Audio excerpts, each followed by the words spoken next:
I'm a lifelong reader. For as long as I can remember, reading a book is what I've done for entertainment. Whenever I was a child, I read the Bobbsey Twins. As an adolescent, it was pulp science fiction, Ray Bradbury and L. Ron Hubbard. As an adult, I would read anything I could get my hands on. I had planned on attending university whenever I got a bit older. I thought of college as a place where everybody loved to read the same way that I did, and they would talk about the books they read. Prison wasn't in my game plan. It's not in anybody's, I suppose, but it is where I went. I was surprised to discover, whenever I arrived at prison, that prison is a place where everybody reads, and they talk about the books they read. This is just because whenever you're surrounded by boredom and mundanity, bare concrete walls and steel all day, any escape from reality is a commodity. You go back to the hole and your friend is down the tier and you holler at him, "Hey Frank, shoot me a care package." And he shoots you a couple of soups if you're lucky, a little bundle of coffee, maybe some cosmetics, and a book. It'll be torn up into little chunks of 10, maybe 15 pages. This is because it has to be able to fit under your door. Even if you're not a reader, if you're the guy who promised himself he was never going to read another book in his life after he finished school, and you just put that thing up in your locker and don't think about it twice, well, it's going to sit there. And you're going to treat it with respect. After all, it's not yours, it's somebody else's. And a day will pass, a week, a month, God knows how long you're going to be back there in that cell with nothing for entertainment. No television, no radio, just your thoughts and your cellie's company. After long enough, you decide you're going to give the book a shot. And even if you read slow, it takes you an hour to read a page. You got a lot of hours to kill. So yeah, everybody reads. Most of the books that I read while I was incarcerated, they came from the prison library. And the prison library is going to be very different from one prison to another, even from one yard to another. The library in the shoe is the absolute worst. If you have a legal book that you need to file an appeal perhaps, and you need to read a certain book, they'll accommodate you. You have a legal right to due process, so they'll make sure you have access to the legal books that you need. But as far as recreational reading goes, any kind of fiction or even nonfiction that is not related to the law, pickings are slim. They have a cart that they bring by once a week. And it'll be stacked with a reasonable number of books, 50, 75, maybe even 100. But that's 100 books to choose from. It's not a wide selection. The officer will ask you to look up and down the cart and tell him which ones you want to read. They change out the books in the cart regularly. It's not like they never change, but it was the worst type of prison library you were going to encounter. Still, I cannot describe the difference in quality of life from bare concrete walls and steel, your thoughts and your cellie's company and nothing else, and a book, a cart that comes by once a week and they toss a couple of books in your cell if you ask politely. I can't tell you how slow the week could pass between that library cart coming whenever I didn't have something to read. Of course, very little time is spent in the shoe. You spend a lot of time out on the yard, general population. High Desert State Prison was the first place that I spent any real time, and it was a secure facility. It was a level 4 yard that I was on, and it was a rock and roll in level 4 at that. There was a lot of fights, a lot of violence, a lot of gang activity.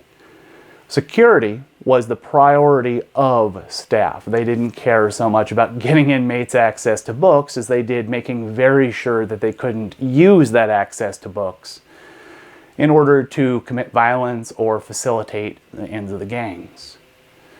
The way that you would ask to go to the library at High Desert State Prison is that you would put in a request form. It would be processed to the administration, and after a couple of days, you would get a little yellow piece of paper in the mail, just the size of a business card, called a ducat. A ducat is what the administration uses to provide informal or semi-formal authorization for an inmate to go to a part of the prison he's requested to go to or has to go to. It'll have listed the time you're supposed to go there, where you're supposed to go, what your name is. And in the event that you need to be escorted there by another officer, if he needs to open certain gates or search you to make sure that you're not smuggling contraband, this little piece of paper notifies him that you're purportedly allowed to go there. The library at High Desert was pretty small. It was a little room just overflowing with books. You would stand outside of the gate to the library for an hour, perhaps a little bit more with your ducat until it was time for them to process inmates in.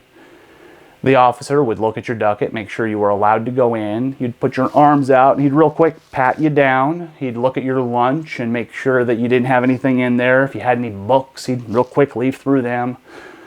It's just a routine search. It takes a couple of seconds. But the purpose is to make sure that you're not smuggling anything in or out of the library. Because the library, the medical area, the chow hall, places like this where inmates go regularly, inmates who don't ordinarily have the opportunity to interact with each other, for instance, inmates from a different building or inmates who want to get in contact with each other but who can't because they're on lockdown, they use these facilities in order to pass notes or contraband. You go into the library, you take the little thing that you have hidden out, and you hide it in a book, and Frank knows that if he comes by and checks that book 2 days later, well, it'll be there. I wasn't a big fan of the High Desert Library. It had a limited selection, but I went there regularly. I quit going there after I had a pretty unique and memorable experience. I was helping a dude that I was acquainted with named Snake work towards his GED. The fact of the matter was, in my opinion, he was going to be able to pass the test whenever he took the test, but he was in his own head. He had this idea that it was going to be too hard, that he couldn't study for it, and that if he tried, he'd fail.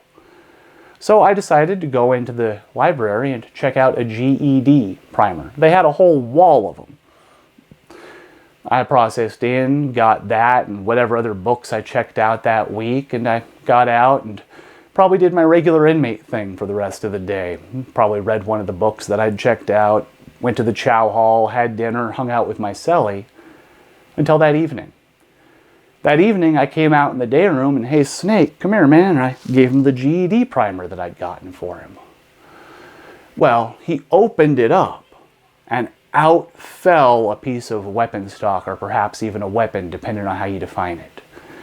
It was a screwdriver that had all the plastic, the base, removed from it, so it was just a long, thin piece of metal, and it had been sharpened just a bit at the tip. It wasn't quite sharpened down into a razor's edge yet, but it had obviously been modified so that it was a weapon instead of a screwdriver.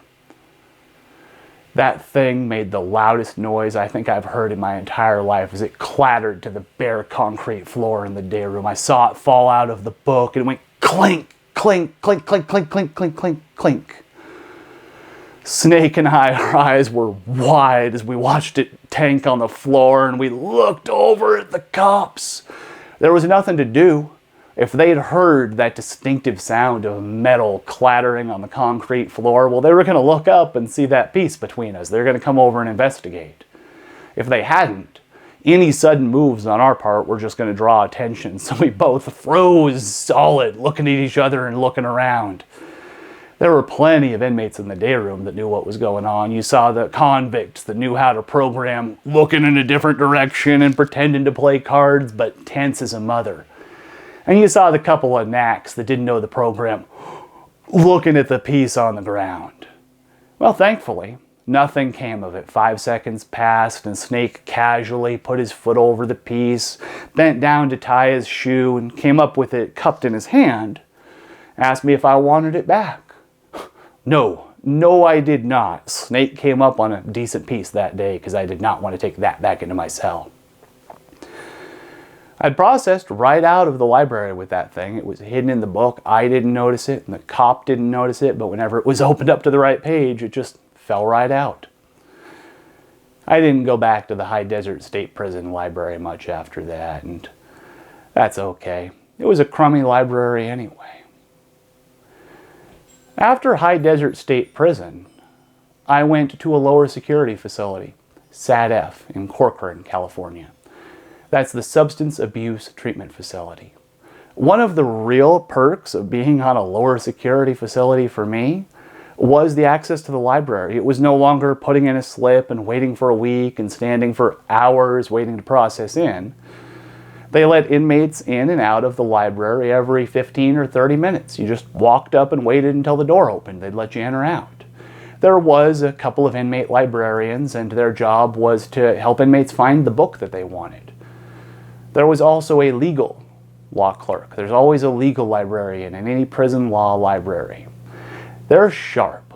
Their job is to help inmates to the degree they're able in filing their appeals, tell them what forms they need to find, what books they need to read. Outside of those inmate librarians, there was just the one free staff who sat in the back all day. You'd barely see her. It was neat to be able to access all of these books and go in and out whenever I wanted without 100 people inspecting everything I did, searching all my books, patting me down 6 times a day. Of course, it's a rule of thumb that any time that you give inmates privileges, they're going to take advantage of them.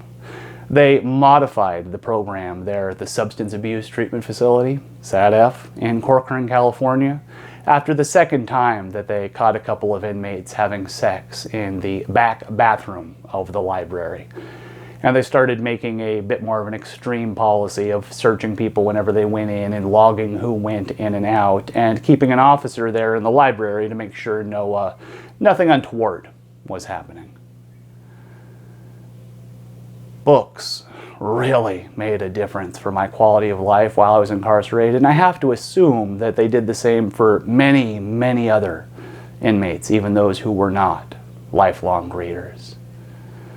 I generally like to end these stories with a little lesson, some kind of moral, but I think I'll keep it brief on this one. Quote Krusty the Clown, "Give a hoot, read a book." Thank you for listening today.